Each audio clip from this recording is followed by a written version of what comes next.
Ideas para mejorar la política de prevención del reclutamiento y utilización contra niños, niñas y adolescentes. Sabemos que el conflicto armado en Colombia ha estado presente desde hace muchísimo tiempo. ¿Tienes idea de cómo los grupos armados ilegales afectan a los niños, niñas y adolescentes? Lo hacen principalmente reclutando y utilizando a los que se encuentran en mayor riesgo. Pero, ¿qué es el reclutamiento y la utilización? El reclutamiento se da cuando las personas menores de edad son llevadas por grupos ilegales, por medio de la fuerza o el engaño, al ofrecerles una supuesta vida mejor. Te preguntarás, ¿por qué una persona menor de 18 años accede a ser parte de estos grupos armados? Por varias razones.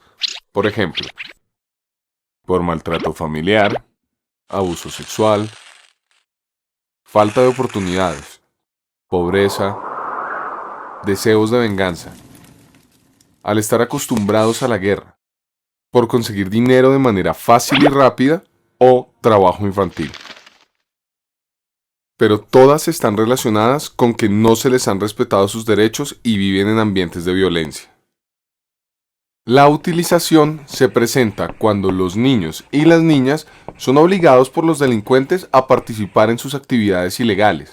Por lo general, permanecen en sus hogares y centros educativos. Por ejemplo, los utilizan para hacer espionaje, mensajeros, con fines sexuales, o para transportar y vender armas y sustancias psicoactivas. Debido a esta problemática, el gobierno nacional viene trabajando en una política para prevenir el reclutamiento y la utilización, y con esto espera fortalecer la protección de los derechos de la niñez y promover opciones de vida alejadas de la violencia. ¿Quieres que te cuente cómo actúan las autoridades?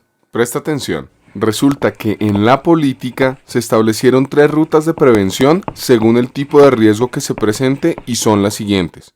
1. La ruta de prevención temprana, que hace referencia a las situaciones en las cuales es necesario que el Estado, la sociedad y la familia adopten todas las medidas necesarias para garantizar la protección de los derechos de la niñez. 2. La ruta de prevención urgente. Se lleva a cabo cuando se presenta una amenaza hacia un grupo de niños y niñas, por ejemplo, en una institución educativa. Y 3. La ruta de prevención en protección, que se presenta cuando las autoridades encargadas deben proteger la amenaza directa contra un niño o niña junto con su familia. Sabiendo esto, es importante que sepas a quiénes llamar o a dónde ir en caso de que te pase o conozcas a alguien en esta situación. Hay un grupo de 23 instituciones nacionales, como ministerios y programas del gobierno, que conforman la Comisión Intersectorial para la Prevención del Reclutamiento y la Utilización, las cuales se encargan de manejar los procedimientos de la política por medio de las instituciones de cada ciudad y municipio del país. Por lo tanto, es importante que todas las familias y la comunidad reporten y denuncien las situaciones que se presenten ante alguna de las siguientes autoridades municipales: Policía de Infancia y Adolescencia, Comisaría de Familia, Personería, Defensoría del Pueblo, Alcaldía o al Instituto Colombiano de Bienestar Familiar. Si eres un niño o una niña, puedes ir directamente a una de estas autoridades, informarles a tus padres o a un adulto de confianza. Ahora, para mejorar esta política de prevención, entre agosto de 2014 y abril de 2015, se desarrolló una evaluación por un grupo de expertos y analistas de Tecnidata Consultores, con el apoyo de la Consejería Presidencial para los Derechos Humanos, mediante la Secretaría Técnica de la Comisión y el apoyo de UNICEF. El desarrollo de la evaluación lo podemos comparar con un diagnóstico médico que se les hace a los pacientes. En este caso, el doctor inicialmente le hace una serie de preguntas para saber qué síntomas presenta el paciente. De esta forma, procede a realizar unos exámenes que confirmen los problemas de salud que tenga la persona. Una vez obtiene los resultados, los verifica y con base en estos, formula unos medicamentos para que el paciente los tome en un tiempo determinado, esperando a que mejore su estado de salud. En el caso de la evaluación de la política de prevención, básicamente se utilizaron herramientas de indagación, como encuestas y entrevistas, en las cuales se realizaron preguntas relacionadas con el conocimiento y aspectos generales de la política. Con base en las respuestas obtenidas, se logró conocer las fortalezas y las fallas que se estaban presentando. De acuerdo con los problemas identificados y los resultados del estudio, se realizaron propuestas para mejorar la política. ¿Quieres saber más sobre el desarrollo de la evaluación? Te seguiré contando. Durante la evaluación, se realizaron viajes a 14 municipios y ciudades a nivel nacional.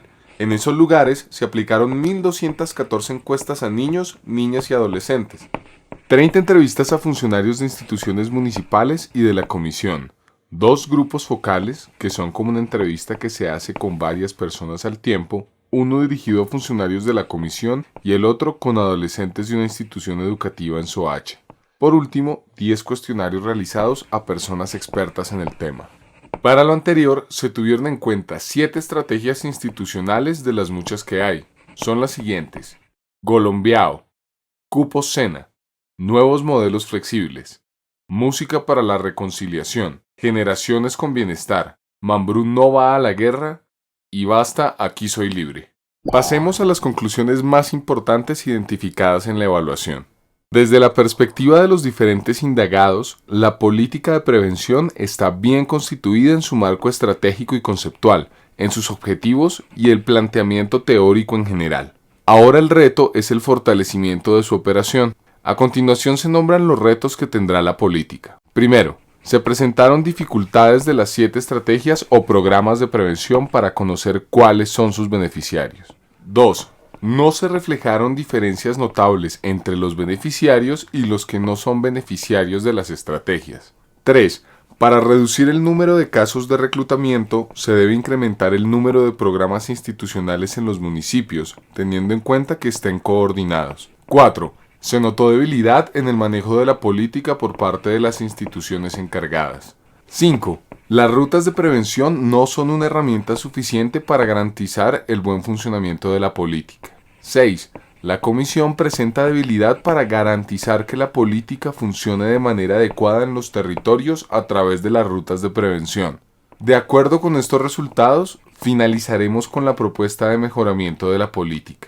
Toda intervención puede ser mejorada si se comprenden y se reestructuran sus diferentes niveles, es decir, 1. El nivel de procesos, 2. De recursos y 3. Del entorno. Con respecto al primer nivel, se debe realizar un rediseño de procesos definiendo claramente quiénes son los proveedores, cuál es el insumo, así como los procesos o actividades que deben desarrollarse, qué productos o servicios se ofrecen y, por último, quiénes son los beneficiarios de la política.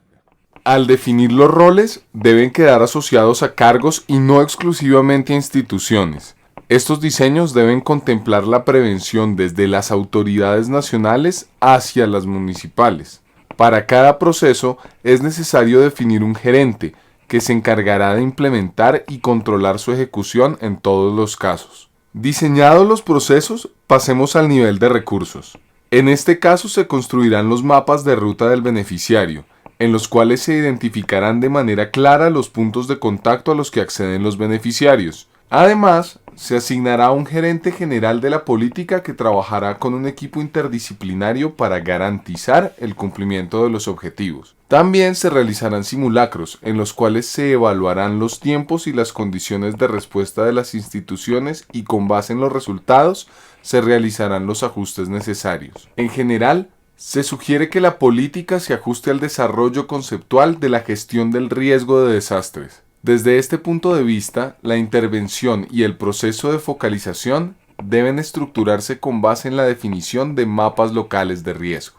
Para controlar los procedimientos, se construirá un tablero con no más de 10 indicadores, para llevar un registro detallado de la población focalizada comparada con la población atendida y que midan la vulnerabilidad y amenaza, para determinar si los niveles de riesgo se están o no reduciendo.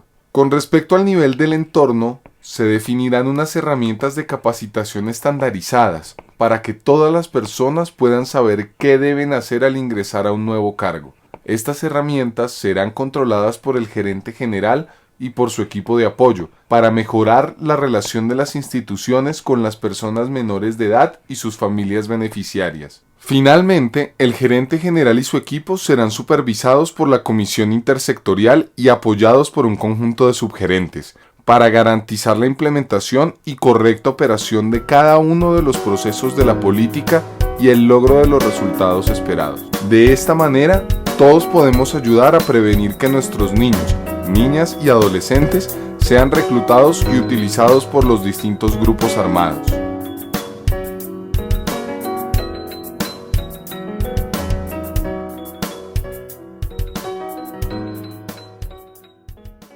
Todos por un nuevo país. Paz, equidad, educación.